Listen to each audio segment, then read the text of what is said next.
আল্লাহর প্যারা হাবিব সাল্লাল্লাহু আলাইহি ওয়াসাল্লাম আরও বলছেন, বড়দেরকে যারা সম্মান করে না তাদেরকে আমার নবীজি নিজের উম্মতের তালিকা থেকে বহিষ্কার করে দিয়েছেন।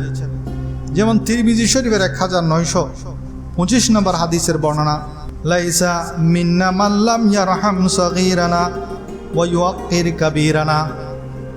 যে বড়কে শ্রদ্ধা করে না এবং ছোটদেরকে দয়া করে না সে আমার দলভুক্ত নয়। তো বড়দেরকে শ্রদ্ধা করতে হবে, ছোটদেরকে স্নেহ করতে হবে। এই ছোট্ট হাদিসটা যদি আমরা আমল করি, আমি যদি ক্ষমতায় গেলাম, ক্ষমতায় যাওয়ার পর আমি বড়দেরকে সম্মান করলাম, ছোটদেরকে স্নেহ করলাম, মানুষ হিসেবে আমি তাকে সম্মান করলাম, মুসলমান হিসেবে সম্মান করলাম, মানুষ হিসেবে আমি সেই যে ধর্মের হোক তাদের প্রতি আমি সম্মান রাখব, মুসলমান হিসেবে আমি তাদেরকে সম্মান করব, আমি ন্যায় বিচার করব, ছাত্র হিসেবে আমি শিক্ষককে সম্মান করব, সন্তান হিসেবে আমি মা বাবাকে সম্মান করব। এই একটা কথার মধ্যে মূলত আমাদের চরিত্র গঠন হয়ে যায়।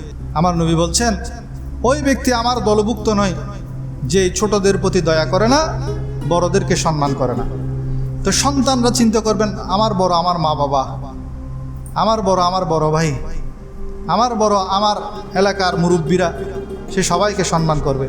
সে চিন্তা করবে আমার বড় আমার শিক্ষক, সে সবাইকে সম্মান করবে। সে চিন্তা করবে, আমার নবী তো বলছেন আমি যদি বড়কে সম্মান না করি তাহলে আমি আমার নবীর দলভুক্ত নই, আমার নবীর উম্মতের যে খাতা সেখান থেকে আমার নাম কেটে দিবে। একটা কথাই যথেষ্ট, একটা হাদিসে যথেষ্ট, আমল করার জন্য বেশি হাদিসের দরকার নাই। সেজন্য আমাদের মনে রাখতে হবে আমাদের পূর্ববর্তী যারা, তারা কিভাবে মা বাবাকে সম্মান করেছেন। আমরা যে কোরবানি করি, এটা কোরবানি কিয়ামত পর্যন্ত ওয়াজিব করা হয়েছে। যেই সন্তানের আমলকে আল্লাহ তাআলা পছন্দ করেছেন, হযরত ইসমাইল আলাইহিস সালাতু ওয়াস সালাম, ওনার পিতা সন্তান হিসেবে তেমন হক আদায় করে নাই।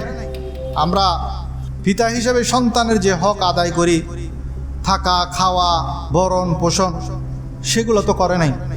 তো এরপরও তিনি যখন এসে বললেন যে আমি স্বপ্নে দেখেছি তোমাকে জবে করব, তখন তিনি জবাব দিলেন, ইসমাইল আলাইহিস সালাম জবাব দিয়েছেন, কিয়ামত পর্যন্ত সেটা আমাদের জন্য আল্লাহ তাআলা শিক্ষণীয় করে রেখেছেন সন্তান হিসাবে। বলেছেন, আব্বা আপনি যেটা স্বপ্নে দেখেছেন সেটা কার্যকর করুন, সাতাজিদুনি ইনশাআল্লাহ, ইনশাআল্লাহ আল্লাহ যদি চায় আপনি আমাকে ধৈর্যশীল হিসেবে পাবেন। এরপরও তিনি খেয়াল করেছেন, বাবা আপনি আমার চোখ বেঁধে দেন, আপনার চোখ বেঁধে নেন, আমাকে কাত করে শোয়ান এবং আমার হাত পা বেঁধে দেন, যাতে আমি নড়াচড়া করলে আমার রক্তের ফোঁটা যাতে আপনার গায়ে না লাগে। এটা তো আদবের খেলাফ হবে। এই ঘটনাগুলো আমাদের জন্য শিক্ষণীয়।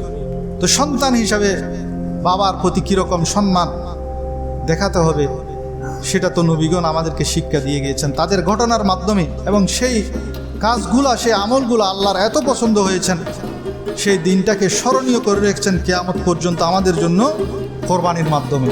সে দৃষ্টান্ত আমাদের স্থাপন করতে হবে। সন্তান হিসাবে, ছাত্র হিসাবে শিক্ষককে সম্মান করা, সন্তান হিসাবে মা বাবাকে সম্মান করা, মুসলমান হিসাবে মুরব্বীদেরকে সম্মান করা, এটা আমাদের জন্য ফরজ।